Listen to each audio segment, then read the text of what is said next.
Chers amis et passionnés d'histoire, vos retours sur la première partie du documentaire sur la médecine égyptienne antique démontrent bien que votre intérêt est indéniable. Cependant, cette vidéo n'a pas atteint malheureusement un niveau de participation suffisant pour justifier la production vidéo de la deuxième partie. C'est pourquoi, pour ceux qui souhaitent poursuivre cette aventure fascinante, je vous propose cette deuxième partie en format podcast. Ce format nous permet de continuer à explorer en profondeur les mystères de la médecine des pharaons sans les contraintes de temps, de ressources et d'énergie qu'exige une production vidéo complète. Je vous invite donc à vous installer confortablement et à écouter cette suite captivante où nous découvrirons les secrets des dieux guérisseurs et l'héritage éternel de la médecine égyptienne. Merci pour votre compréhension et votre soutien continu. Bonne écoute et à très bientôt pour une nouvelle exploration extraordinaire. Au-delà des savoirs modernes. La pratique médicale dans l'Égypte ancienne était si avancée que bon nombre de leurs observations, protocoles et procédures courantes ne seraient surpassés en Occident que des siècles après la chute de Rome. Leur influence s'étendait jusqu'à la médecine grecque et romaine, témoignant de leur compréhension sophistiquée de la santé. Ils savaient que la maladie pouvait être traitée par des produits pharmaceutiques, reconnaissaient le potentiel de guérison des massages et des arômes, et avaient des médecins hommes et femmes spécialisés dans divers domaines. Ils comprenaient également l'importance cruciale de l'hygiène dans le traitement des patients. Aujourd'hui, nous savons que les maladies et les infections sont causées par des germes, une réalité que nous considérons comme acquise. Cependant, cette compréhension est une innovation relativement récente dans l'histoire humaine. Ce n'est qu'au XIXe siècle que la théorie des germes a été confirmée par Louis Pasteur et démontrée par les travaux du chirurgien britannique Joseph Lister. Dans l'Égypte ancienne, les blessures étaient faciles à comprendre avec un lien direct de cause à effet qui pouvait être traité. Cependant, la maladie présentait un défi plus complexe. Lorsqu'une personne tombait malade, la cause en était souvent obscure, rendant le diagnostic plus problématique. Les Égyptiens attribuaient généralement la cause des maladies au péché, à des attaques démoniaques, à des fantômes en colère ou à une leçon infligée par les dieux. En conséquence, la maladie était généralement traitée par des sorts magiques récités par un médecin magicien.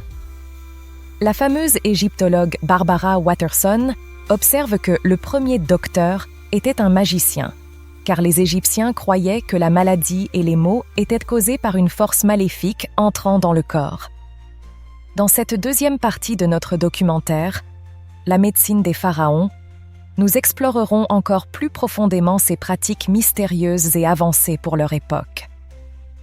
Nous découvrirons comment les anciens Égyptiens combinaient science, magie et spiritualité pour soigner et maintenir la santé.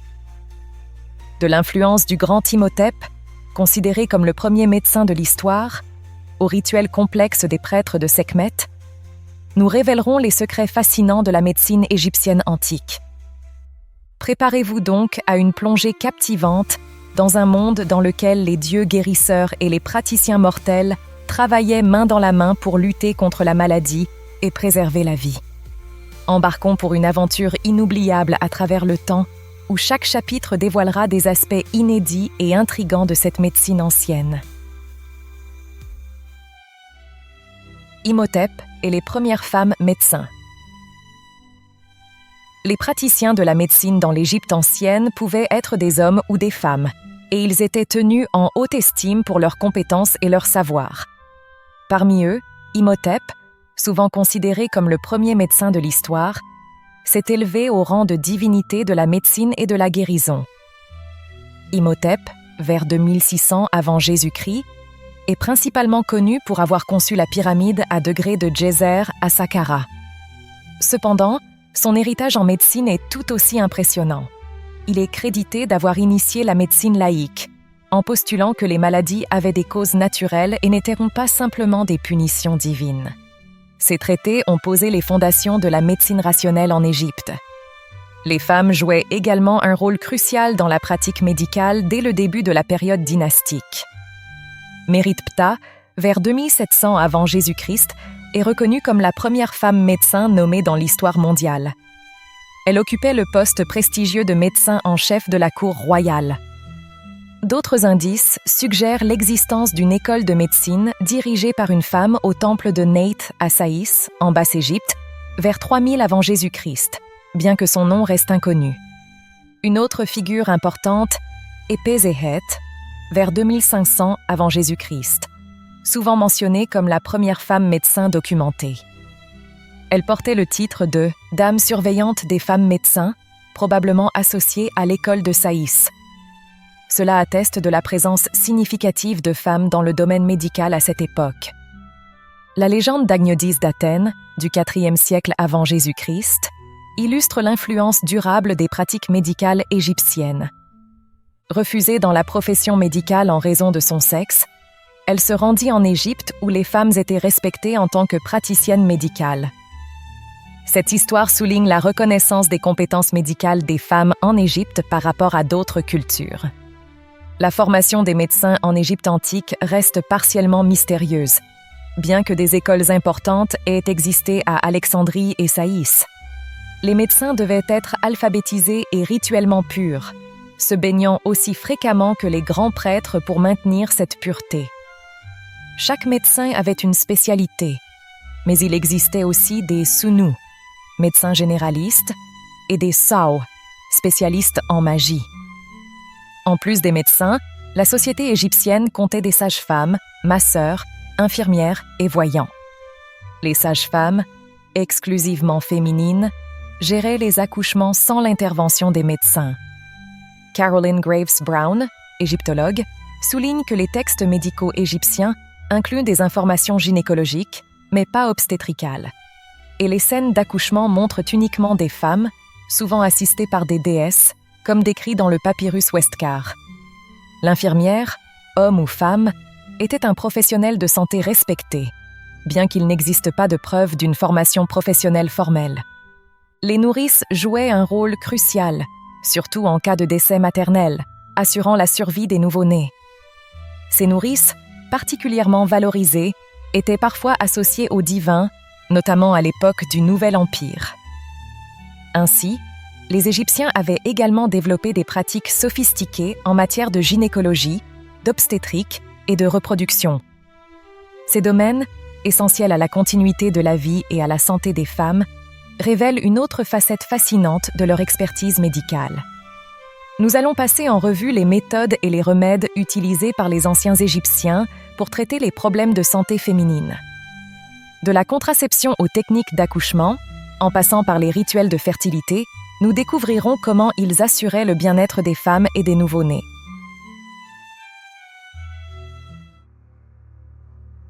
La santé des femmes. La santé des femmes en Égypte ancienne était un domaine de grande importance et de sophistication, témoignant de l'ingéniosité et de la profondeur des connaissances médicales de cette civilisation. Les pratiques gynécologiques et obstétriques, ainsi que les remèdes pour les problèmes de fertilité, étaient regardés avec une attention particulière, intégrant des éléments médicaux, magiques et religieux. Nous allons découvrir comment les anciens Égyptiens géraient les complications de la grossesse et de l'accouchement, et quels remèdes ils utilisaient pour traiter les problèmes de fertilité. Les anciens Égyptiens avaient une compréhension avancée de la gynécologie, bien avant que ce domaine ne soit formellement reconnu en Occident. Le papyrus Khaoun, datant de la XIIe dynastie, vers 1800 avant Jésus-Christ, est l'un des plus anciens documents médicaux, se concentrant spécifiquement sur les problèmes de santé féminine. Il inclut des traitements pour les troubles menstruels, les douleurs pelviennes et les infections vaginales. Les remèdes étaient souvent composés de mélanges de plantes médicinales, de miel et de minéraux. L'accouchement en Égypte ancienne était principalement géré par des sages-femmes, et les hommes étaient généralement exclus de cette pratique. Les textes médicaux, comme ceux retrouvés dans le papyrus Ebers, contiennent des instructions pour faciliter l'accouchement et traiter les complications. Les sages-femmes utilisaient des techniques variées, allant de l'utilisation d'amulettes pour invoquer la protection divine à des positions spécifiques pour faciliter la naissance. Les complications de la grossesse étaient traitées avec une combinaison de remèdes naturels et de rituels magiques. Par exemple, le papyrus Ebers recommande l'utilisation de dattes et de figues pour stimuler le travail. De plus, les sages-femmes récitaient des incantations pour apaiser les esprits et assurer un accouchement en sécurité. Les sages-femmes, appelées séchémou, jouaient un rôle central dans ce processus. Elles utilisaient des techniques spécifiques pour faciliter l'accouchement, comme les positions verticales qui profitaient de la gravité pour aider à la descente du bébé. Ces pratiques, combinées à des massages et à des compresses chaudes, démontrent une connaissance intuitive de l'anatomie et du bien-être maternel. Les Égyptiens croyaient que la fertilité et la santé reproductive étaient sous l'influence des dieux, en particulier Hathor, la déesse de la maternité et de la fertilité. Les temples de Hathor, la déesse de la fertilité et de l'amour, étaient des centres de pèlerinage où les femmes cherchaient des bénédictions pour concevoir. Des amulettes et des statues de Bès, le dieu protecteur des femmes enceintes et des nouveau-nés, étaient également utilisés pour attirer les bonnes grâces des divinités. Médecine vétérinaire. La médecine vétérinaire en Égypte ancienne révèle une société qui accordait une grande importance aux animaux, non seulement pour leur rôle crucial dans l'agriculture et le transport, mais aussi pour leurs valeurs religieuses et symboliques. Les Égyptiens anciens possédaient des connaissances approfondies sur la santé animale, et leurs pratiques vétérinaires étaient tout aussi avancées et sophistiquées que leurs soins médicaux pour les humains. Ce chapitre explore comment les anciens Égyptiens soignaient leurs animaux, les remèdes qu'ils utilisaient et l'importance des animaux dans leur vie quotidienne et religieuse. Les animaux occupaient une place centrale dans la vie quotidienne des Égyptiens. Le bétail, les ânes, les chevaux et les chiens étaient essentiels pour l'agriculture, le transport et la sécurité. Les chats, quant à eux, étaient vénérés et souvent associés à la déesse Bastet, symbolisant la protection et la maternité. Les oiseaux, comme les ibis et les faucons, étaient sacrés et liés à des divinités telles que Thoth et Horus. Cette importance se reflétait dans les soins attentifs prodigués aux animaux. Les Égyptiens comprenaient que la santé de leurs animaux était cruciale pour leur propre bien-être et prospérité. Les textes anciens, comme le papyrus Khaon, contiennent des sections dédiées au traitement des animaux. Les vétérinaires égyptiens, appelés Sun, utilisaient une variété de techniques et de remèdes pour soigner les maladies et les blessures animales. Les animaux de travail, tels que les bœufs et les ânes, étaient souvent sujets à des blessures dues à l'effort physique intense. Les vétérinaires égyptiens utilisaient des onguents à base de miel et de graisse animale pour traiter les coupures et les abrasions. Ces substances avaient des propriétés antiseptiques et cicatrisantes, aidant à prévenir les infections et à accélérer la guérison. Les troubles digestifs chez les animaux étaient couramment traités avec des mélanges de plantes médicinales. Par exemple, un remède pour les coliques chez les chevaux impliquait l'administration d'une décoction de graines de cumin et d'anis, connues pour leurs propriétés carminatives. Les vétérinaires surveillaient également l'alimentation des animaux, recommandant des régimes spécifiques pour maintenir leur santé et prévenir les maladies. Les parasites étaient un problème majeur pour les animaux en Égypte ancienne, en particulier dans les climats chauds et humides. Les vétérinaires égyptiens utilisaient des bains de boue et des onguents à base de soufre pour traiter les infestations de tiques et de puces. Ils savaient que ces parasites pouvaient affaiblir les animaux et affecter leur performance, d'où l'importance de leur traitement. Comme pour la médecine humaine, la magie jouait un rôle crucial dans la médecine vétérinaire. Les Égyptiens croyaient que les maladies pouvaient être causées par des esprits malveillants ou des forces surnaturelles. Les vétérinaires récitaient des incantations et utilisaient des amulettes pour protéger les animaux et chasser les mauvais esprits. Par exemple, une incantation pour protéger un bétail malade pouvait invoquer les divinités protectrices, demandant leur intervention pour restaurer la santé de l'animal. Des amulettes en forme de scarabée ou de faucon étaient souvent placées sur les animaux pour attirer la protection divine. Les animaux avaient une importance religieuse profonde en Égypte ancienne. Les chats, vénérés pour leur association avec la déesse Bastet, étaient fréquemment momifiés et enterrés avec des rituels. Les ibis, symbole du dieu Thoth, étaient également momifiés et offerts en sacrifice. Les taureaux apis, considérés comme des manifestations vivantes du dieu Ptah, recevaient des soins exceptionnels et étaient enterrés dans des tombes élaborées après leur mort. Cette vénération se traduisait par des soins méticuleux et respectueux. Les animaux sacrés recevaient les meilleurs traitements vétérinaires et vivaient dans des sanctuaires où leur bien-être était soigneusement surveillé. En soignant leurs animaux avec une telle diligence, les Égyptiens montraient non seulement leur ingéniosité médicale, mais aussi leur respect et leur vénération pour toutes les formes de vie. Pharmacologie et pharmacie. Les anciens Égyptiens possédaient une connaissance approfondie des plantes médicinales et des substances pharmacologiques, et ils savaient comment les combiner pour traiter une variété de maladies. Ils utilisaient une grande variété de plantes médicinales, de minéraux et de substances animales pour préparer leurs remèdes. Le papyrus Ebers, l'un des plus anciens traités médicaux connus, contient plus de 700 recettes pour traiter différentes affections, utilisant des ingrédients tels que l'ail, l'oignon, le miel, le lin et l'opium. Les plantes étaient au cœur de la pharmacopée égyptienne. Par exemple, l'ail et l'oignon, riches en propriétés antiseptiques et anti-inflammatoires, étaient couramment utilisés pour traiter les infections et les troubles respiratoires. Le papyrus Ebers recommande l'utilisation de l'ail pour purifier le sang et renforcer le système immunitaire. La myrrhe et l'encens, également largement utilisés, étaient prisés non seulement pour leurs propriétés médicinales, mais aussi pour leur rôle dans les rituels religieux. La myrrhe, par exemple, servait à traiter les affections de la peau et les inflammations, tandis que l'encens était utilisé pour ses vertus désinfectantes et apaisantes. Les minéraux comme le natron, un type de sel naturel, étaient utilisés pour leurs propriétés dessicatives et antiseptiques. Le natron servait notamment à traiter les plaies et les infections cutanées. Les substances animales, telles que le miel et la graisse animale, étaient également couramment utilisées. Le miel, connu pour ses propriétés antibactériennes, était appliqué sur les plaies pour prévenir les infections et favoriser la cicatrisation.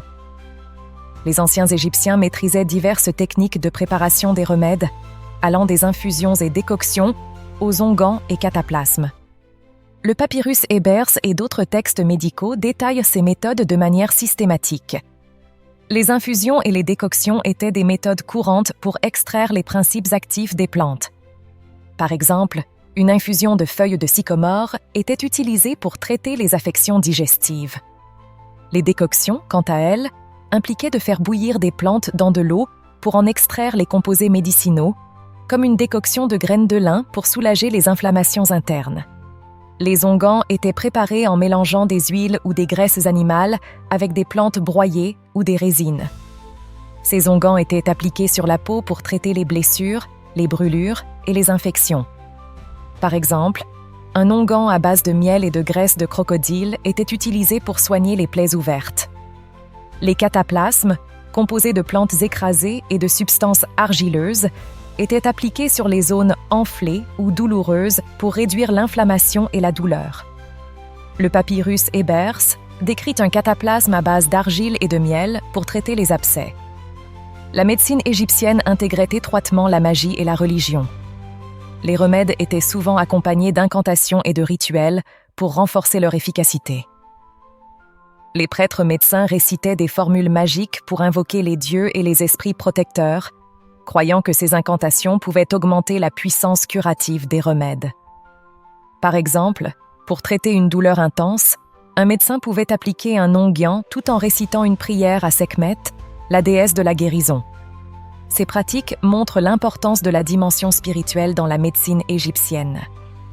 Les connaissances pharmacologiques des Égyptiens ont eu une influence durable sur les médecines grecques et romaines. Des figures emblématiques comme Hippocrate et Galien ont incorporé des remèdes et des techniques égyptiennes dans leurs propres pratiques médicales. Le savoir égyptien a également traversé les âges grâce aux échanges commerciaux et culturels, contribuant à façonner la pharmacopée médiévale et moderne. la pharmacologie et la pharmacie en Égypte ancienne démontrent une expertise remarquable dans l'utilisation des ressources naturelles pour traiter les maladies. Leur approche intégrée, mêlant science et magie, a laissé un héritage qui continue d'inspirer et d'influencer la médecine contemporaine.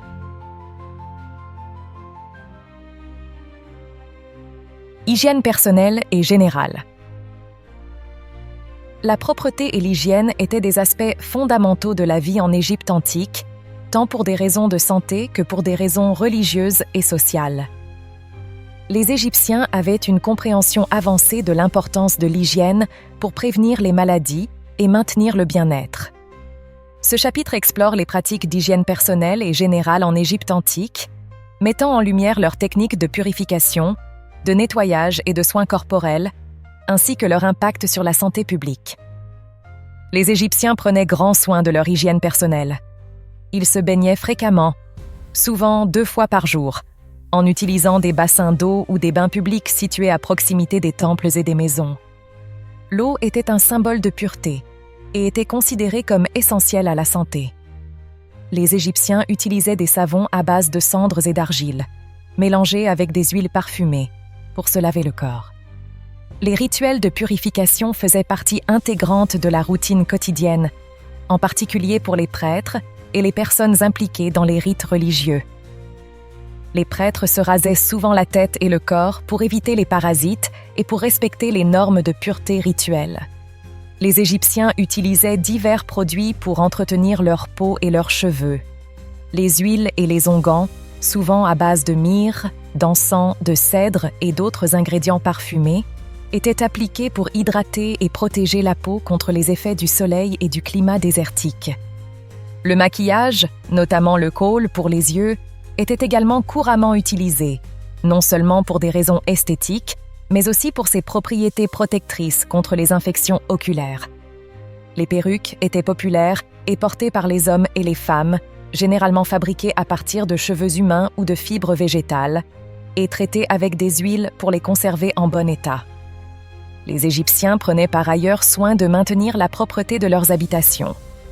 Les sols étaient habituellement balayés et nettoyés avec de l'eau et des solutions antiseptiques à base de natron.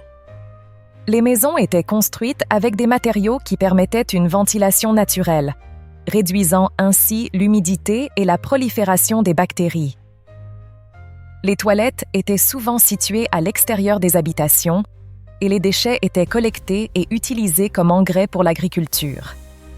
Cette gestion des déchets contribuait à maintenir un environnement propre et à prévenir les maladies.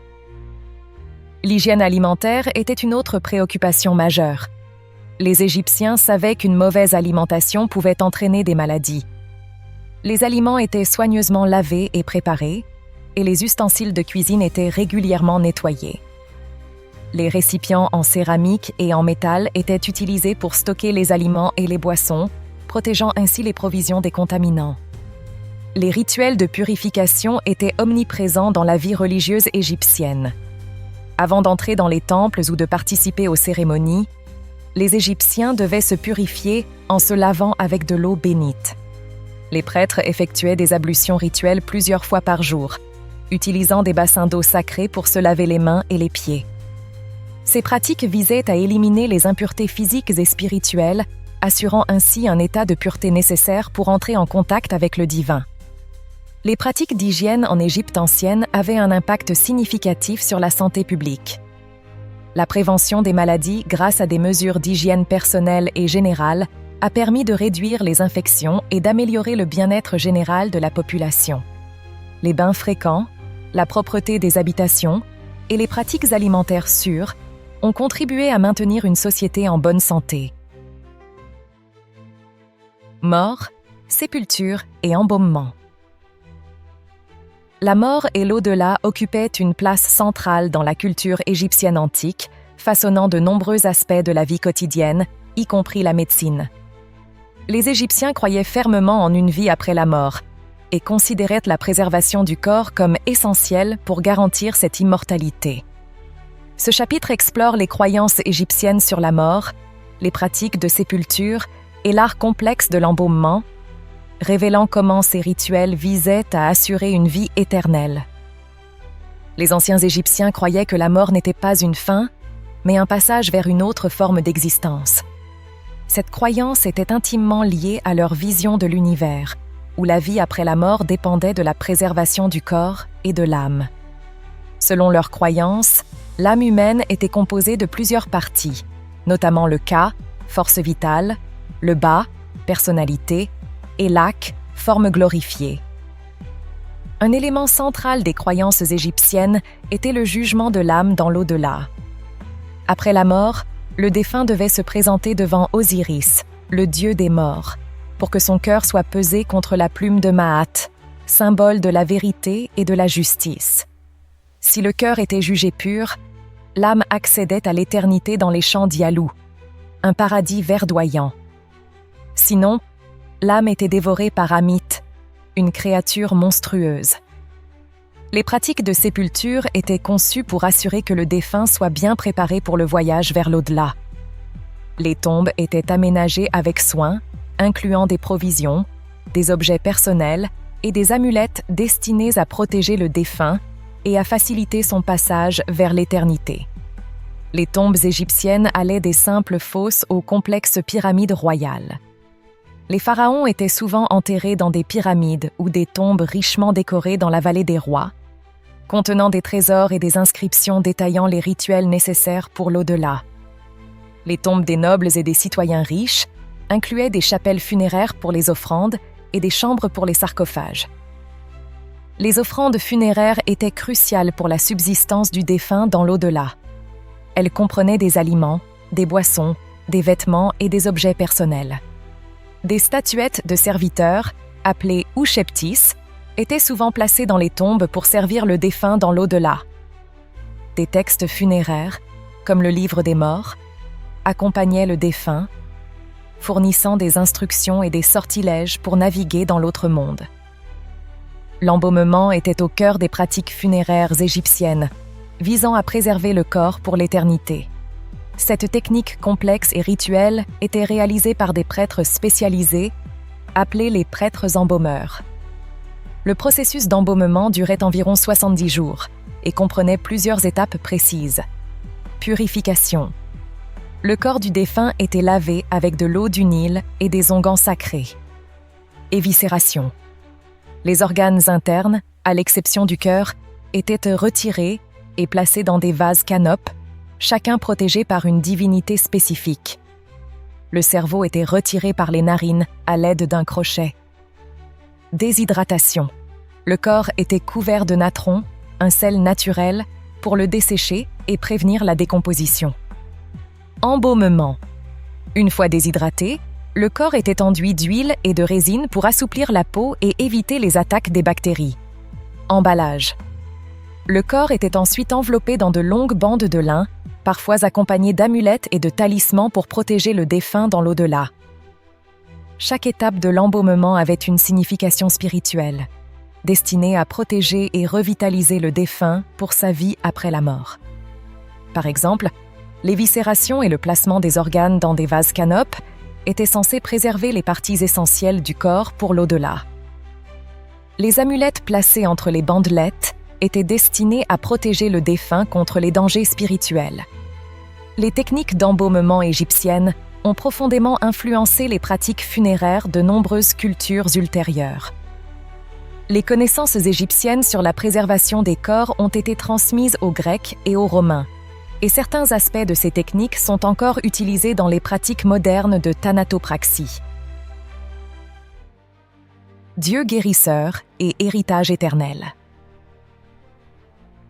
La médecine égyptienne antique, un savant mélange de science et de magie, a laissé un héritage durable qui continue de fasciner et d'inspirer le monde moderne. La croyance en la magie était profondément ancrée dans la culture égyptienne, considérée comme aussi naturelle et essentielle que tout autre aspect de la vie. Le dieu de la magie, Eka, qui était aussi le dieu de la médecine, portait un bâton entrelacé de 2 serpents. Ce symbole, transmis aux Grecs et associé à leur dieu de la guérison Asclépios, est aujourd'hui reconnaissable comme le caducée de la profession médicale. Bien que le caducée ait voyagé d'Égypte en Grèce, il trouve ses origines en Sumer comme le bâton de Ninasu, fils de la déesse de la guérison Gula. Outre Eka, plusieurs autres divinités jouaient un rôle crucial dans la guérison. Sekhmet, déesse de la guerre et de la guérison, Serket, la protectrice contre les poisons et les piqûres, Sobek, le dieu crocodile, et Nefertum, le dieu des parfums et de la guérison, étaient régulièrement invoqués dans les pratiques médicales. Les prêtres de Serket étaient tous médecins, bien que tous les médecins ne faisaient pas partie de son culte. Serket et Sekhmet étaient souvent invoqués dans des sorts et des incantations aux côtés de Eka, et parfois avec d'autres divinités comme Bes ou Taweret, particulièrement pour les maladies liées à la fertilité et aux enfants. Sobek était fréquemment appelé lors de chirurgies et de procédures invasives, tandis que Nefertum, associé aux parfums et au lotus, jouait un rôle dans les pratiques d'aromathérapie. Le papyrus Kahun, par exemple, recommande souvent de fumiger les femmes avec de l'encens pour chasser les mauvais esprits, invoquant Nefertum pour ses traitements. Les médecins égyptiens combinaient ces pratiques spirituelles avec une connaissance approfondie des herbes et des épices naturelles, ainsi que leur propre création pharmaceutique. Les produits utilisés comprenaient des antiacides, des sels de cuivre, de la térébenthine, de l'alun, des astringents, des laxatifs alcalins, des diurétiques, des sédatifs, des antispasmodiques, des carbonates de calcium et de la magnésie, ainsi que de nombreuses herbes exotiques. Les prescriptions étaient soigneusement documentées dans les papyrus médicaux, avec des instructions précises sur la posologie et les méthodes d'administration, que ce soit par ingestion avec du vin ou de la nourriture, ou par application externe. La médecine égyptienne, avec ses rituels magiques, ses pratiques religieuses et ses remèdes scientifiques, a posé les bases de nombreuses pratiques médicales modernes. Leur approche holistique, intégrant le corps, l'esprit et l'âme, ainsi que leur compréhension avancée de la pharmacologie et de la chirurgie, ont influencé des civilisations ultérieures et continuent de résonner aujourd'hui. Les récits d'Imhotep, de Mérit-Ptah, des prêtres de Sekhmet et des femmes sages-femmes témoignent de l'ingéniosité et de la compassion des anciens Égyptiens. Leur quête pour comprendre et soigner les maux de l'humanité, qu'ils soient physiques ou spirituels, a créé un héritage qui transcende les millénaires. Chers amis et compagnons de voyage, nous voici à la fin de notre exploration fascinante de la médecine égyptienne antique. J'espère que vous avez apprécié cette plongée dans un monde dans lequel science et magie se rejoignent pour guérir et protéger. Merci de votre soutien et de votre passion pour l'histoire et les mystères de l'humanité. Je vous donne rendez-vous pour une nouvelle aventure extraordinaire, où nous continuerons à découvrir les merveilles du passé et à dévoiler les secrets des civilisations anciennes. Au revoir et à très bientôt pour de nouvelles histoires fantastiques sur Tonic Vert Discovery. Bye bye.